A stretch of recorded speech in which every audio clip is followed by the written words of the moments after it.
Di notebook kedua ini kita akan bahas batch normalization, pengertiannya seperti apa, bagaimana kita mengintegrasikannya ke convolution layer yang tadi di atas kita udah bikin. Tapi di samping penggunaan robot, kita akan coba analisa gitu ya, apakah si batch normalization ini paling enggak nih kita harapin bisa nggak nih 99% gitu ya Ah, untuk si validation akurasi. Karena kan tadi itu gara-gara si robot itu punya efek negatif ya. Nah, di sini kita jangan lupa ubah runtime-nya ke GPU dan selanjutnya saya run all aja agar nanti bisa sambil paralel kita lihat biar cepat. Nah, batch normalization ini regularizer, ya, regularization teknik yang membantu neural network menjadi lebih melakukan konvergensi lebih cepat. Konvergensi itu kan loss-nya turun gitu maksudnya, ya. Jadi hasil prediksinya benar-benar cepat mendekati aktual datanya, aktual label. Itu disebut konvergen. Artinya distance-nya tipis gitu. Hasil loss-nya itu hampir nol. Nah, dan kebanyakan menjadikan proses training lebih cepat. Nah, itu batch norm. Jadi, batch norm ini akan berusaha mengatasi problem-problem related dengan posisinya itu ketika hasil komputasi di fitur map, ya, di convolutional layer di sini. Bayangin nih, sekarang bayangin, Mas. Hasil mhm. komputasi fitur map ini kan tadi di sebelum kita lanjutin ke convolution selanjutnya kan ada activation function ReLU ya. Iya, Di benar sini tadi. juga ada ReLU dan di sini juga ada ReLU lah. Intinya antar layer itu baik convolution maupun yang fully connected layer ada activation function. Masih ingat kan gunanya si activation function itu untuk mengintroduce non-linearity terhadap modelnya ya. Jadi dia bisa membantu si model ini mempelajari dataset yang non-linear kompleks. Apalagi gambar, pasti dataset non-linear kompleks. Makanya salah satunya ReLU itu udah kita bahas merupakan activation function yang bagus untuk mengintroduce non-linearity terhadap model. Tapi hanya jika inputannya, kalau di kasus convolution neural network ya, inputan fitur Mhm. mapnya itu juga bagus. Fitur map yang bagus itu gimana? Secara data gak terdistribusi spesifik di satu titik. Distribusinya itu kalau bisa relatifly normal. Mungkin kalau masnya belajar statistik, pernah dengar kan? Distribusi normal gitu ya, bentuknya lonceng gitu ya. Ah, distribusi normal. Artinya apa? Secara nilai-nilai angka-angka weight atau hasil perhitungan yang ada di fitur mapnya ini rata. Dari nilai yang paling kecil sampai paling besar. Nggak ngumpul di kecil semua atau nggak ngumpul nol semua gitu ya. Jadi bayangin, kalau di sini nolnya, nilainya itu antara 0,1 dan nol, ya hasil Mhm. komputasinya juga mungkin akan nggak sebagus, nggak seakurat yang kita bayangkan gitu ya. Karena apa? Ya nilainya nggak terdistribusi, ke stretch, kesebar di apa nilai-nilai yang apa namanya rentangnya lebih jauh gitu karena rentangnya terlalu sempit gitu. Nah, itu akan berdampak buruk ke si activation function. Jadi si activation function yang diantara fitur map ini nanti hasilnya tidak bekerja optimal gara-gara tuh nilainya tidak terdistribusi merata. Nah, si batch normalization ini akan ngebantu ngedistribute nilai nilai hasil komputasi di fitur map menjadi terdistribusi rata. Jadi sebelum Oh, dilanjutkan ke activation function, dia di normalisasi dulu. Makanya disebut batch normalisasi. Ngenormalisasi dalam satu batch. Jadi kalau satu batch kita kirim 128 gambar, nah hasil normalisasinya itu akan ngemastiin output-output di fitur mapnya ini terdistribusi dari nilai yang paling minimum ke maksimum. Gak ngumpul di satu titik data. Ilustrasinya seperti ini. Ini kalau activationnya sigmoid ya. Jadi bayangin, oke. kalau di output fitur mapnya, dia ngumpul di nilai -10 sampai 0, Mas. Makanya bentuknya Mhm. kayak gini gitu ya. Jadi bayangin output fitur mapnya gitu ya. Si kotakan ini nilainya tuh -10 sampai 0. Nggak ada yang positif. Hasilnya apa? Oke. Kalau di mapping ke outputnya kan nilainya 0 sampai 0,1 kan? Nggak ada yang 0,2, Mhm. 0,9, dan 1. Bener nggak? Mhm. Ini jadi jelek. Karena apa? Rentang nilainya sempit. Gara-gara nih kalau kita plotting nih, kalau di sini aja yang paling ujung 0. paling maksimum di Hmm. sini 0,1. Makin naik ke sini kalau di mapping di hasil sigmoidnya kan mendekati ya tetap nol gitu ya. Jadi nilainya Benar-benar. 0 dan 0,1. Antara nilai itu aja. Kecil banget, tipis.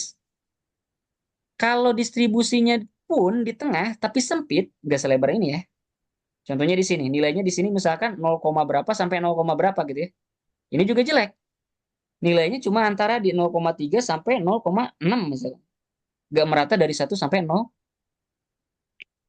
0, berapa lah gitu Sama-sama. ya. Nangkep ya idenya? Hmm. Ini Ya, juga jelek. nangkep Mas. Karena nilainya nggak terdistribusi merata. Nah, yang bagus kalau nilainya itu ya paling nggak mendekati bagian tengah, ya, di tengah, dan nilainya itu lebar, nggak sempit seperti ini. Nah, ini paling nggak bagus. Walaupun nggak pas tengah ya. Much better lah Hmm. dibandingin dua di atas. Nah, ini akan menghasilkan apa?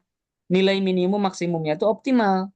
Jadi si activation function itu akan ngasilin nilai rentang 0 sampai 1. Hasilnya tentu saja ya punya banyak keuntungan gitu ya. Dengan rentang yang lebih lebar, hasil prediksi bisa jadi lebih kaya, lebih akurat. Nangkep ya? Oke. Mas. Nah, jadi makanya muncullah operasi batch normalization. Operasinya tuh simple. Jadi ini fitur map yang ada, punya HWC, Hmm. 5-nya itu adalah banyaknya channel ya, contohnya ya. Nah, akan dilakukan operasi batch normalization. Jadi fitur mapnya dikurangi rata-rata dari fitur mapnya, jadi dirata-ratain, dibagi akar dari variansnya atau akar dari varians itu apa standard deviation gitu ya. Nah, jadi Ya, operasi ini standar. disebut batch normalization. Sesimpel ini. Jadi kayak ya apa namanya? Rumus normalisasi di statistik gitu ya. Cuman Ya. selain dioperasiin ini, dia dikaliin ada learnable parameter, ada alfa dan betanya. Tapi kurang lebih intinya si batch normalization ini berguna untuk tadi tuh mendistribusiin output fitur map agar merata di semua sisi angka yang possible untuk dioutputkan sama si activation function. Hasilnya tetap sama dimensinya. Ada 5 channel, HW-nya juga sama. Tapi Jadi nilai-nilai cukup. yang ada di dalam fitur map sekarang sudah rata. Oh, oke, oke. Cukup clear ya? Belum Mas, belum Mas. Nah, kita lihat implementasinya. Ininya juga sama. Di sini juga sama. Kita nggak flatten. Ya. Percis seperti yang di intro Sian yang tadi di awal. Cuman di bagian untuk modelnya, sekarang kita akan modify, tambahin NN batch norm 2D. Parameternya ada jumlah filter dan field affine true ya. Jadi nanti sebelum kita apply relu, output fitur mapnya ini ya, dari conv 2D pertama, kita sisipin batch norm seperti ini. Di sini juga kita sisipin batch norm. Jadi semuanya kita sisipin nih sebelum relunya ya. Di sini juga. Oh, setiap kernel ya berarti ya. Setiap Betul. Setiap kernelnya kita hmm, sisipin ya. normal. Oh, betul. Nah, di sini ada catatan tambahan untuk penanda aja.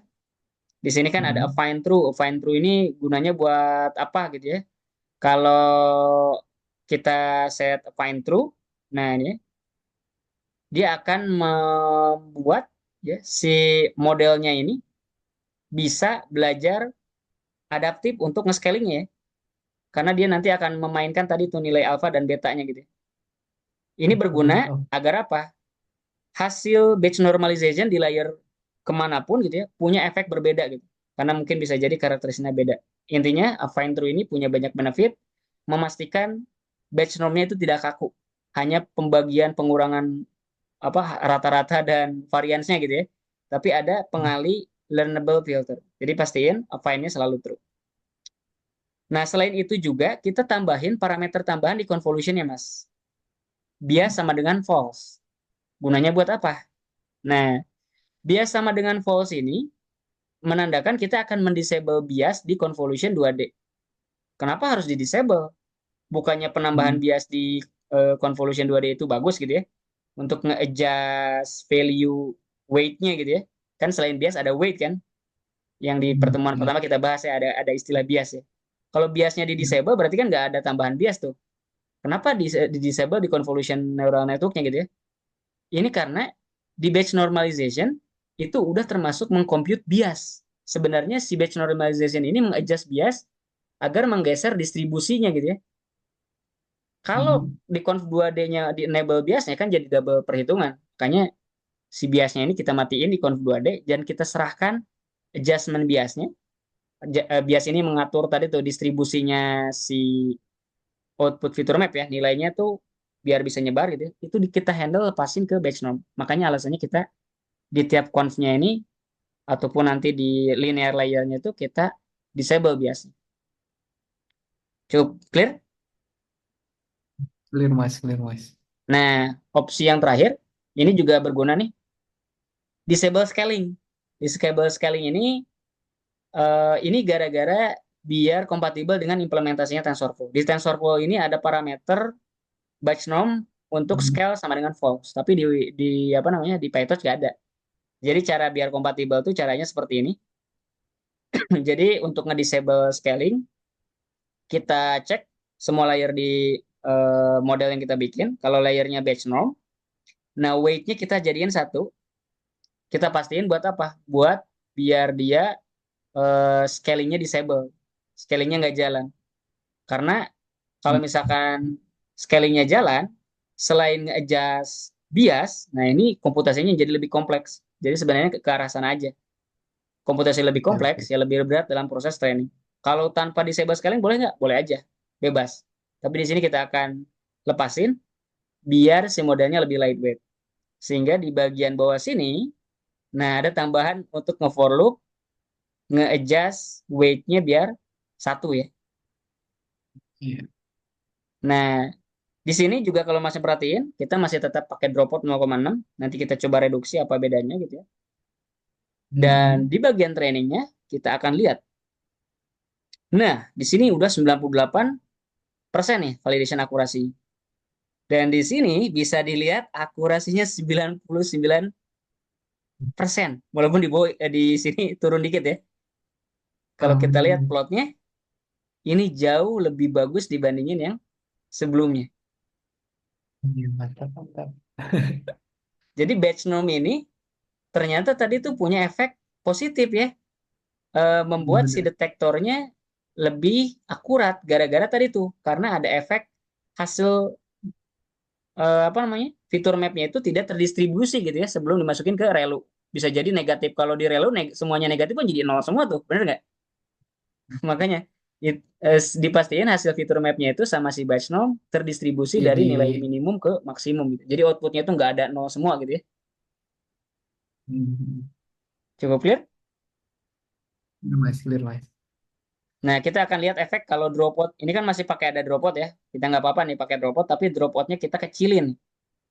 Jadi 0,3. Merugikan atau menguntungkan kita lihat.